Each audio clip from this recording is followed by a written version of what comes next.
Assalamualaikum warahmatullahi wabarakatuh. Alhamdulillahirabbil alamin wassalatu wassalamu ala nabiyyina Muhammadin wa ala alihi washabihi ajmain. Ikhwah, kita selalu meminta Allah agar Allah mengampuni semua dosa dan kesalahan kita dan membimbing kita selalu hingga akhir hayat kita untuk selalu mendekat dengannya.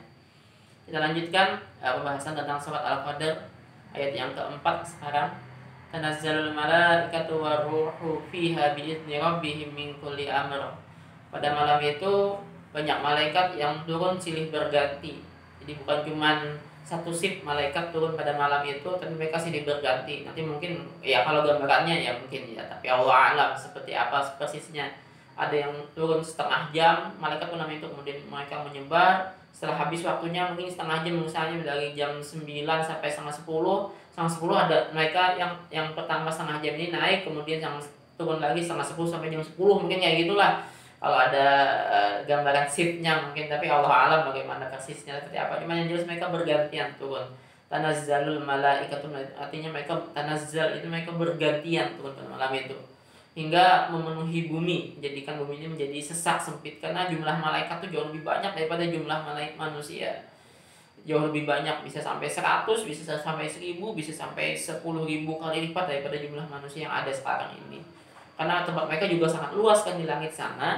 Nah, tapi malam itu mereka banyak sekali yang turun ke bumi. Untuk apa mereka turun ke bumi? Menebarkan rahmat.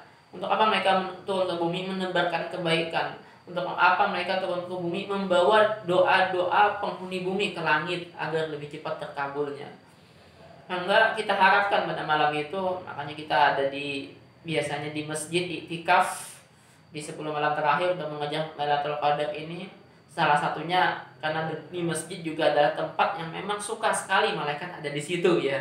Hingga kita pengen di malam itu numpuk malaikat di tempat kita atau di dekat kita, hingga kita mendapatkan rahmat kebaikan yang sempurna dari Allah di Lailatul Qadar itu. Kalau di rumah kan ya macam-macam lah gangguannya, bisa jadi nggak bangun, ibadahnya nggak maksimal. Maka kita harapkan di sebelum malam terakhirnya kita iktikaf mengejar Lailatul Qadar ini, dan di situ kita kemudian ketemu dengan malaikat-malaikat yang walaupun kita nggak lihat, nggak harus melihat ya, nggak harus melihat. Kalau kita melihat langsung itu malah bisa jadi menjadi fitnah buat kita, karena bisa jadi kemudian kita sombong, merasa diri kita suci, merasa diri kita hebat. Tapi kalau kita nggak ngelihat, yang penting kita ibadah di situ, maka kita hanya mengharapkan kebaikan, pahala, rahmat dari Allah saja. Penuh bumi, kecuali tempat-tempat yang memang ada patungnya, malaikat nggak mau masuk. Tempat yang ada orang junub di situ, tempat yang ada kemaksiatan di dalamnya, malaikat nggak akan mau masuk ke tempat situ. Maka kita di malam itu benar-benar, atau bukan cuma di malam itu ya, 10 malam terakhir bulan Ramadan ini benar-benar kita mengejar ingin mendapatkan kebaikan dari Lailatul Qadar ini, karena di sini juga adalah malaikat membawa doa kita ke langit, hingga insya Allah doa apa yang kita panjatkan di malam itu terkabul secara langsung utuh terkabulnya. Bukan digantikan Allah dengan pahala insya Allah, tapi terkabul utuh seperti apa yang kita minta. Waruh, kebanyakan tafsir kemudian mengatakan waruhnya adalah malaikat Jibril, karena memang di beberapa ayat Allah mengatakan malaikat Jibril adalah ruhul amin. Ada juga Allah mengatakan ruhul kudus. Maka ketika dikatakan ruh doang, ini bisa kebanyakan tafsir kemudian mengatakan dalam malaikat Jibril yauma, seperti yauma yaqumur ruh wal malaikatu. Ruh di sini adalah malaikat Jibril. Kenapa disebutkan sendiri? Karena memang menunjukkan keistimewaan, menunjukkan derajat malaikat Jibril yang paling tinggi dibandingkan malaikat-malaikat yang lain. Hingga ketika bertemu dengan Nabi Rasul yang begitu istimewa di sisi Allah, yang punya kedudukan sendiri di sisi Allah, Nabi Rasulullah ini dibandingkan manusia yang lain yang diutus adalah malaikat Jibril, menunjukkan keistimewaannya, derajatnya yang jauh melebihi malaikat-malaikat yang lainnya, hingga dia diistimewakan disebutnya tanazzalul malaikatu waruh.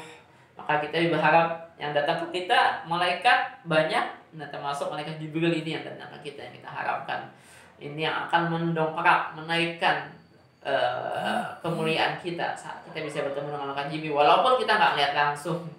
Kalau kita lihat langsung sih ya luar biasa kan ya. Rasulullah SAW saja sampai ketakutan pada malam pertama beliau bertemu dengan malaikat Jibril karena bentuknya yang begitu besarnya, dengan 300 sayap di kanan dan 300 sayap di kirinya.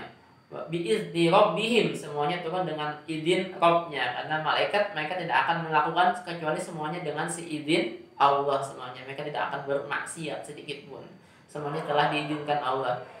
Bi'idni rabbihim min kulli amr. Nah, termasuk tadi mereka kemudian membawa kebaikan-kebaikan tadi itu. Kemudian mereka membawa perintah Allah di situ.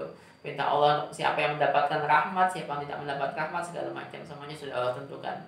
Salamun hiya hatta matla'il fajr. Keselamatan, kesejahteraan pada malam itu hingga terbitnya fajar, hingga menjelang subuh. Selamatan itu jadi panjang waktunya ya, panjang waktunya. Maka kita maksimalkan ibadah kita pada malam Lailatul Qadar, pada Lailatul Qadar ini, terutama bacaan Al-Qur'an kita di malam kemuliaan ini, malam turun Al-Qur'an. Maka Allah lengkapi tadi malam kemuliaan ini dengan banyaknya malaikat di situ, menunjukkan tadi begitu hebatnya Al-Qur'an ini. Maka kita juga kalau mau dekat dengan Al-Quran, insya Allah malaikat akan selalu bersama kita, seperti apa yang Rasulullah SAW sampaikan dalam hadits arba'in. Ada ini ya di sini ya. Majtama'a qaumun min fi majtama'a qaumun fi baitin min buyutillah yatluna kitaballah. Tidaklah berkumpul suatu kaum di rumah Allah, mereka belajar Al-Quran, kecuali di situ ada wahafat alaihimul malaikah, malaikat berkerumun bersama mereka. Ini saja yang dapat saya sampaikan. Terus semangat bersama Al-Quran, terus kita mendapatkan insya Allah berkah dari Al-Quran, berkah dari Allah dengan Al-Quran Al-Karim. Hadani Allah wa iyyakum ajma'in. Assalamualaikum warahmatullahi wabarakatuh.